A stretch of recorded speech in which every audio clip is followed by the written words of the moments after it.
The U.S. government says the country is under a major opioid crisis. According to the CDC, opioid overdose deaths are on the rise. Now, that's exactly why the federal government created a task force to find alternative ways to treat chronic pain.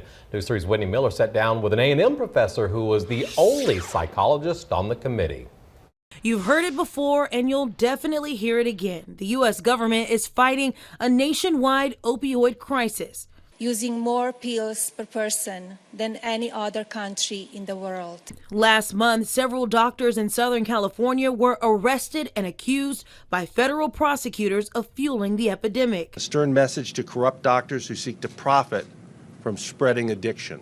The Department of Health and Human Services says there's alternative ways to treat chronic pain.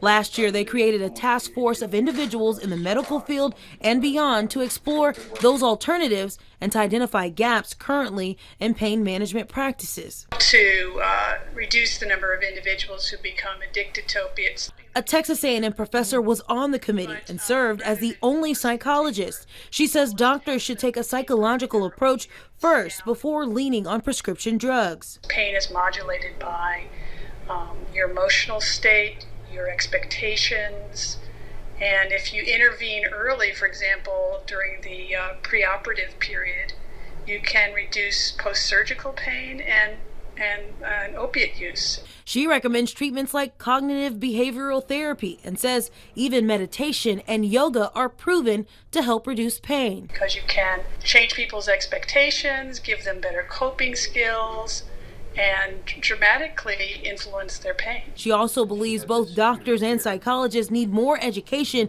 in understanding how to manage pain and the role these types of therapies can play.